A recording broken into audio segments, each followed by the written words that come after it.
My name is David Cohen. I'm 29 years old, and this scar you see on my face, it reminds me every day of something that completely changed my view of enemies, of humanity, of what really matters when you're seconds away from dying. Let me tell you how a man who was supposed to be my mortal enemy became my guardian angel. How an Iranian soldier in disguise saved my life during one of the most brutal attacks Israel has ever faced. Leave it in the comments where you're watching from. This story needs to be heard by everyone, regardless of nationality or religion. October 2023.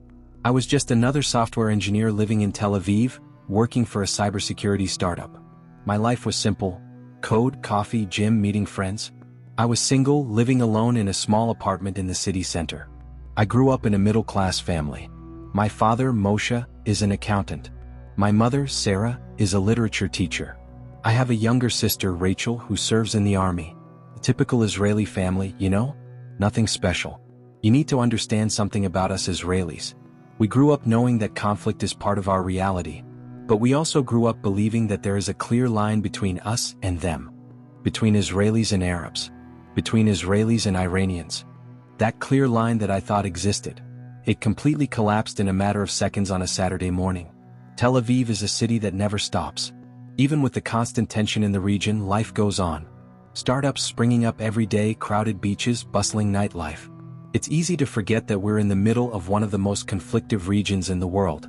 I used to work for CyberShield, a company that developed digital protection systems for critical infrastructures. Ironically, our main concern was cyber attacks from Iran. We spent entire days creating defenses against Iranian hackers. I never imagined that an Iranian would physically save my life, after spending years protecting my country digitally against his country. My family has always been close but worried. Every news of conflict, every siren, every tension in the region made my mother call 3 times a day. David, are you okay? David, don't go out too late. David, always walk in groups. Rachel, my sister, served as a communications soldier. She always said to me, David, you live in a bubble. You think the world is codes and algorithms, but out there the reality is different. How right she was. October 7th, 2023. Saturday morning. I had arranged to meet my friends for brunch at the Carmel Market. It was a beautiful, sunny day, a typical end-of-summer Mediterranean day. At 6:30 in the morning, I woke up to strange noises.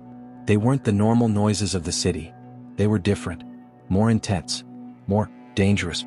I picked up my cell phone. 47 missed messages. Calls from my mother, my father, Rachel, friends. All with the same desperate tone. Where are you? Are you safe? Stay at home. I turned on the TV. The first images began to appear. Coordinated attacks. Multiple locations. Southern Israel under intense attack. Tel Aviv on high alert.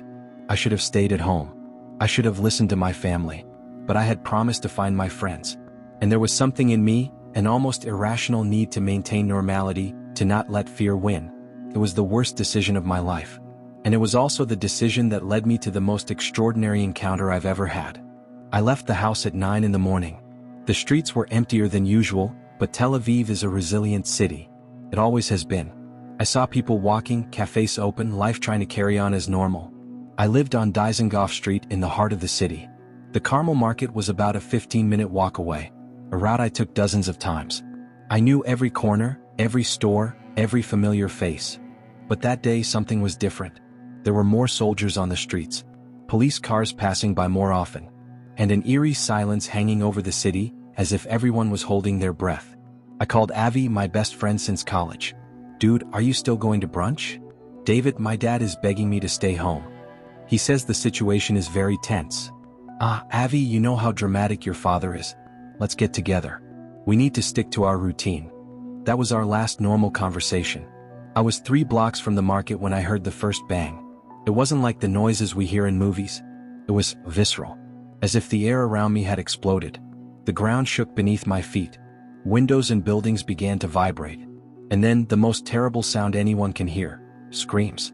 Screams of real people, of real panic, of real pain. I stood still for a few seconds trying to process what was happening. My engineer's mind was trying to rationalize. Is it an accident? Is it a gas explosion? Then I saw the smoke. Black, thick, rising exactly from the direction of Carmel Market. Exactly where I was going. Something just went off in me. It wasn't courage, it was desperation. My friends were there. Avi, Noah, Tom, Leora. People I loved were in that smoke. I started running like I'd never run before in my life. Passing people running in the opposite direction, people shouting, "Don't go there. Don't go there." But I couldn't stop. When I reached Allenby Street, 2 blocks from the market, I saw total chaos. Cars abandoned, broken glass everywhere, injured people being carried, ambulances arriving from all directions. And in the midst of this chaos, I saw him. Avi. My best friend was lying next to a destroyed fruit stand, blood on his head, but conscious.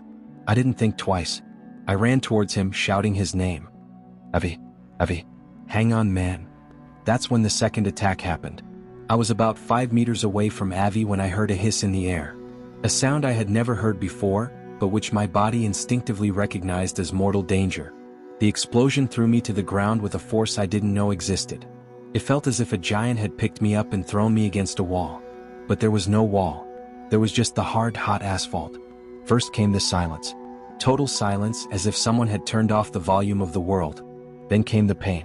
A pain that started on the left side of my face and spread through my whole body like liquid fire. I tried to touch my face and my hand turned red. Completely red. I tried to stand up and my legs didn't respond.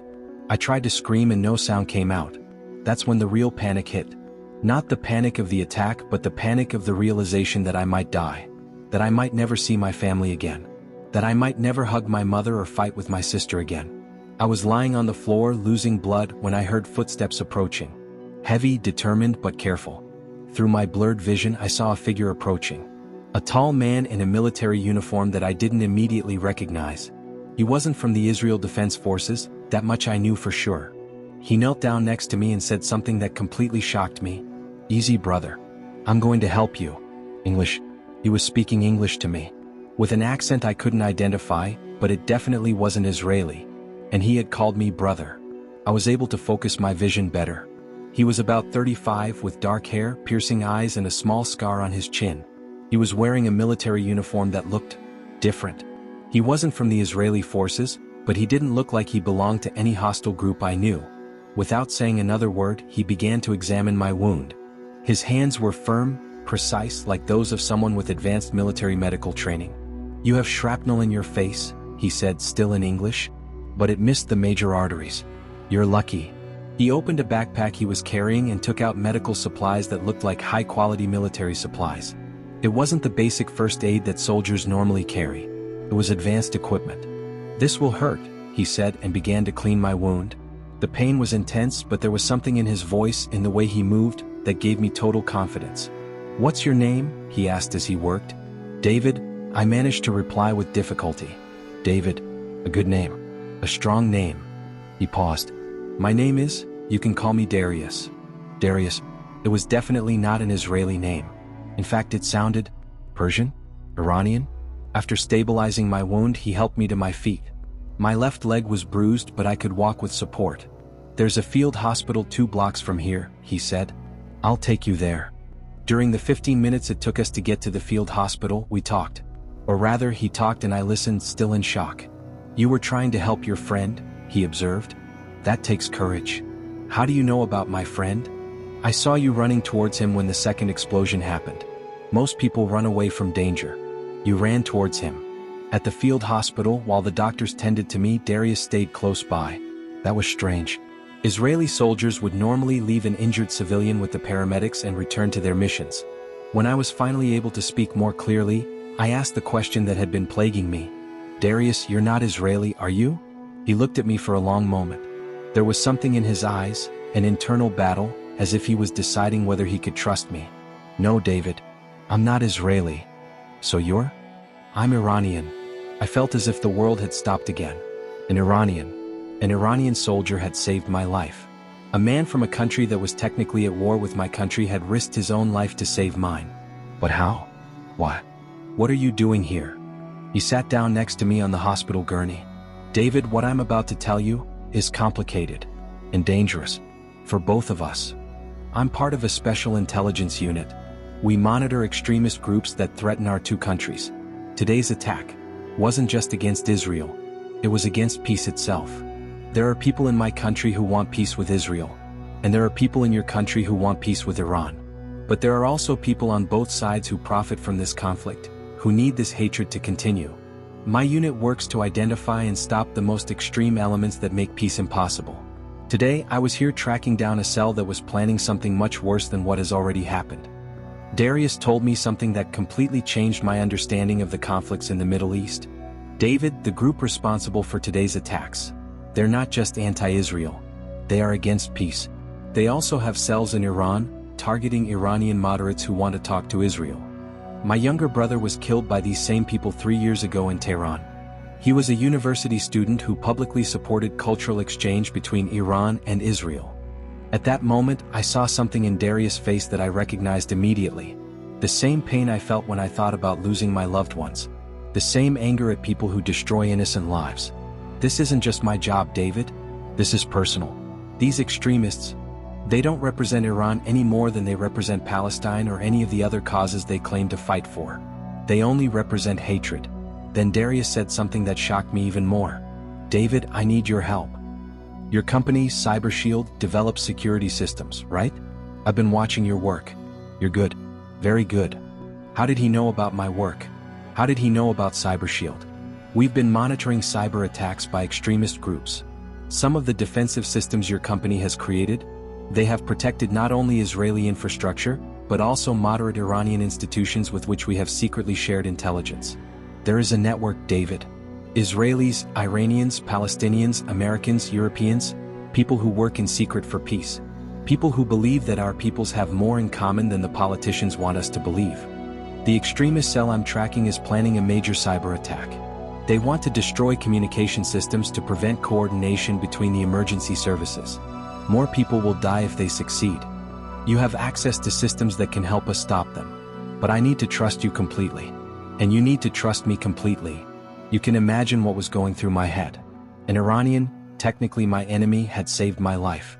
And now he was asking me to help him save other lives. Everything I had been brought up to believe said that this was impossible. That it was dangerous. That it was treason. But then I looked at this man who had risked his own life to save mine. Who had lost a brother for the same reason I had almost lost my life. Who spoke about peace with a passion I had never seen in politicians or military leaders. What do you need me to do? Over the next 72 hours, we worked together on an operation I could never have imagined. Me, an Israeli software engineer, and him, an Iranian intelligence agent, united against a common enemy. Using my access at CyberShield and his intelligence, we managed to track down and neutralize a network of cyber attacks that would have caused a total blackout in the emergency systems of Tel Aviv, Jerusalem, and 3 Palestinian cities. We saved lives. Israelis, Palestinians, and probably Iranians too, because the planned attacks would have caused a military escalation that would have affected the entire region. When it was all over, Darius disappeared as quietly as he had appeared. But first he left me something. He left me this. A small coin with inscriptions in Persian on one side and Hebrew on the other. Along with a note. David, brother. What we did together proves that peace is not just possible. It's inevitable when good people choose to trust each other instead of fearing each other. Keep this coin. When you feel hatred in your heart, remember that your life was saved by someone who was supposed to be your enemy. And maybe, someday, save someone who is supposed to be yours. That experience changed everything for me. I haven't become a naive pacifist. I still believe that Israel needs to defend itself. But now I understand that our real enemies are not entire peoples. They are the extremists on all sides who profit from hatred. Today, years later, I'm still working at CyberShield. But now I also work secretly with an international network of people who believe that technology can build bridges instead of walls. The scar on my face reminds me every day that in moments of extreme danger, humanity can emerge from the most unexpected places. That an Iranian soldier can save an Israeli. That enemies can become brothers. If this story has touched you, share it and subscribe in the channel. Not because it's about Israel or Iran, but because it's about the human capacity to choose love over hate, even in the most impossible circumstances. Let me know in the comments. Have you ever had an experience that completely changed your perspective on people you thought were your enemies? My name is David Cohen. This is my story. And it has taught me that sometimes those who save us come from the most unexpected places.